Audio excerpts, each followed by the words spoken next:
Throughout the years, there have been a lot of mechanics or systems associated with D&D that have come and go. Now, oftentimes, D&D is more likely to change or overhaul systems to keep up with the times, as opposed to just completely removing things. I think it goes without saying that areas such as classes, feats, and skills are quite a bit different today in 5th edition than they were in the original set. That doesn't mean there haven't been instances where whoever was or is in charge of D&D at the time has decided that certain mechanics just need to be done away with, whether it be for the sake of clarity or just the fact that the mechanic itself doesn't really serve a purpose.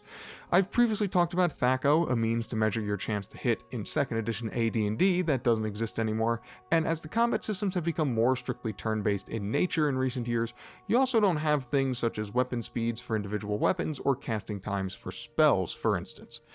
One mechanic, to my own amazement if we're being completely honest, that has been present in every edition within Dungeons & Dragons' 50-year history is alignment.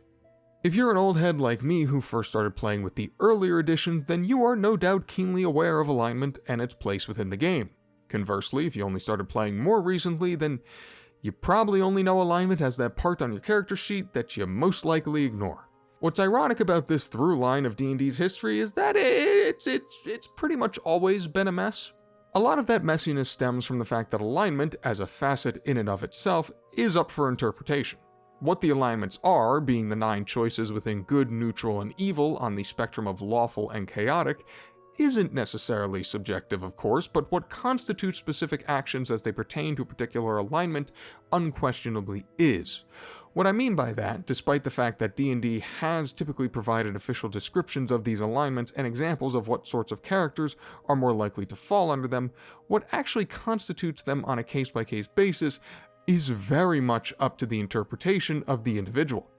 For instance, something that I might consider to be a heinously evil act that only a chaotic evil madman would commit might be far more reasonable to you, leaving the person as chaotic neutral. You know, just a run-of-the-mill maniac instead of an evil maniac. More so, however, a lot of the initial issues with alignment, and I'm talking in reference to older editions for the most part here, is how binary it was, even within the ever-changing and shifting scope of the game itself. Alignment used to be incredibly black and white. Good was good, evil was evil, and you were expected to adhere to the alignment of your character basically at all times. You had very little wiggle room lest your alignment shift at the discretion of your dungeon master. The veracity of alignment and its place within the game has long been a topic of debate amongst the community. I mean, I'm talking going back to the days of Dragon, where one of the magazine's editors, Roger Moore, wrote a pretty sizable article that thoroughly dissected the issue with trying to so fervently adhere to the trappings of one single alignment, highlighting the way various challenges can be selectively interpreted with regard to their outcomes as they relate to good and evil. In more recent years, the conversation has become quite a bit more serious, with many noting the way that alignment could be interpreted as profiling certain races or beings as either pure and good or vile and evil. I really would hope that I don't have to explain the incredibly insensitive stereotypes associated with a race such as Drow being so binarily listed as near universally evil in most materials and rulebooks. Those sorts of real-world connotations are why the typical depictions of certain races have been revised in recent years, with a lot of races in particular, with a lot of races no longer having set alignments attached to them, which is probably for the best. There's also the fact that such rigid implementation of a defining moral system is completely unrepresentative of the real world. The idea that any of us, as living, breathing, and thinking human beings, each with our own ideals, interests, and challenges, all things that good characters are supposed to have, for what it's worth, so dogmatically prescribe to a single way of thinking or are defined from outset by our race or creed, is absolutely preposterous. I'm sure we all like to think of ourselves as good people in whatever image we assign to the term good, but that doesn't mean we aren't liable to act badly, or if not badly, then with a different degree of lawfulness. Like, we've all sped before, we've all said things we know we shouldn't. For instance, if I had to peg myself somewhere on the alignment scale, so to speak, it's probably somewhere around lawful good. Again, we all like to think we're good, and I generally enjoy living my life with some sort of code or doctrine. That doesn't mean I've never been presented with a problem and just said, screw the rules, I'm doing what I believe in or think is right. Does that mean I'm chaotic good now? The ambiguity of it all reached a point where the master, that being Gary Gygax, who literally wrote the first alignment rules, said back in 2005 that he stopped using the mechanic entirely in his own games. As such, a lot of changes have been made to alignment over the years in an effort to address everything I just ran through in one way or another. Ironically, it wasn't until 3rd edition and Eberron, yes, the same Eberron from DDO, that alignment was actually regarded in the more realistic, gray, muddy terms that it probably should have been from the start. Keith Baker, the creator of the world, specifically said that it exists on a spectrum. Basically, to try and make my rambling a bit more succinct, the biggest issue with alignment, regardless of whatever edition you're playing, mostly stems from the fact that it doesn't adequately account for the actions or opinions of the player.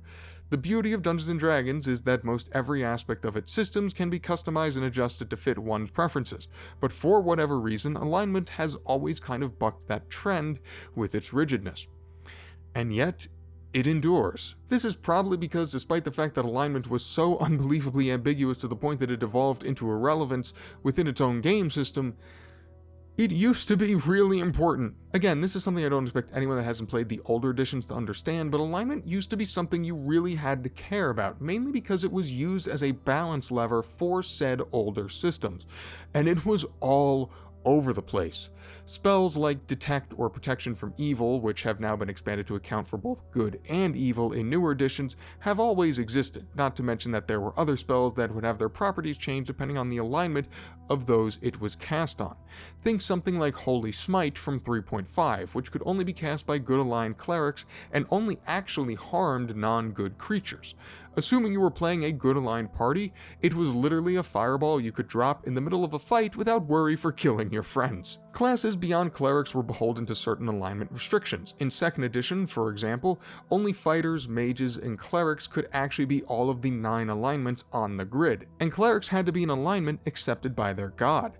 Paladins could only be lawful good, thieves couldn't be any form of lawful, druids had to be true neutral, and so on and so forth. In 3rd edition, it was usually the prestige classes, specializations that a player could take levels in assuming certain parameters were met, one of those parameters in many cases being alignment. These restrictions weren't just for thematic flavor either. In the case of paladins and rangers, both of whom not only have to be good, but were expected to uphold the tenets of their station, failure to doing so resulted in them becoming fallen.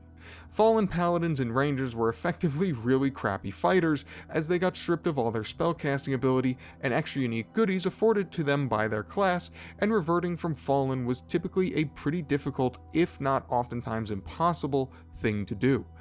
This also bled over into items. In many cases, especially when it came to magical or otherwise unique weapons and armors, their usage would be limited by alignment. Like those goodly paladins couldn't use the obviously evil MacGuffin of evilness, for instance. All of these aspects did play a big part in terms of how you thought about your characters, and yes, how you played the game. And as weird as it sounds, that's kinda why I miss it.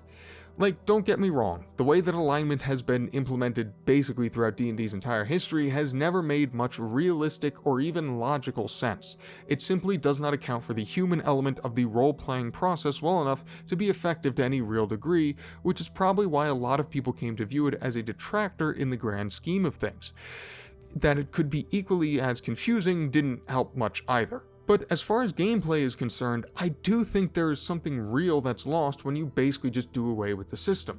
I understand that in recent years D&D has shifted towards a model where characters can basically do anything that they want with relatively few restrictions, but in my opinion, when characters can do anything, then nothing feels special. Being able to use an item because you're a specific alignment or because you play in a certain way makes the usage of said item feel all the more worthwhile. It validates your choices and sets characters apart from one another. It can really help, in my experience, to flesh out a character with the way it can aid in the dictation of how you think about situations, whether they be during role-playing or combat. I kinda hate giving advice or telling others how they should play, but I think that alignment's presence comes a bit easier to wrestle with if you can retrain your brain to think of it more as an aid rather than a restriction. It's easy to look at a given situation, roll your eyes, and claim, well, I can't do that because I'm XYZ alignment. but if you can get yourself to think about your alignment as a way to remind yourself of what your character would be most likely to do in a given situation, it can truly help in cementing what makes your character unique and help you grow more attuned to them. There have been a lot of different ways these alignments have been presented over the years, whether it's the classic 9-point grid, the basic set and 4th edition only had 5 choices, there's now an unaligned option for certain creatures.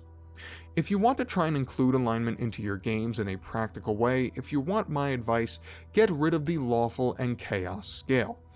As facile as it might seem at face value, just go with good, neutral, or evil. We all, as people, are liable to slide along the scale of lawfulness on a day-to-day, case-by-case basis, but are much less likely to change in the sense of good and evil. So removing the former scale grants our characters far more latitude in the ways they can act. Alignment never has been, and probably will never be, anything close to perfect, likely for the way it has been understandably viewed as pigeonholing characters in unrealistic ways. But I do think the game can be made better with its inclusion, especially if you can find a way to do so with the understanding that it shouldn't be absolute. We gotta find a way to have our alignment cake and eat it too. You get what I mean?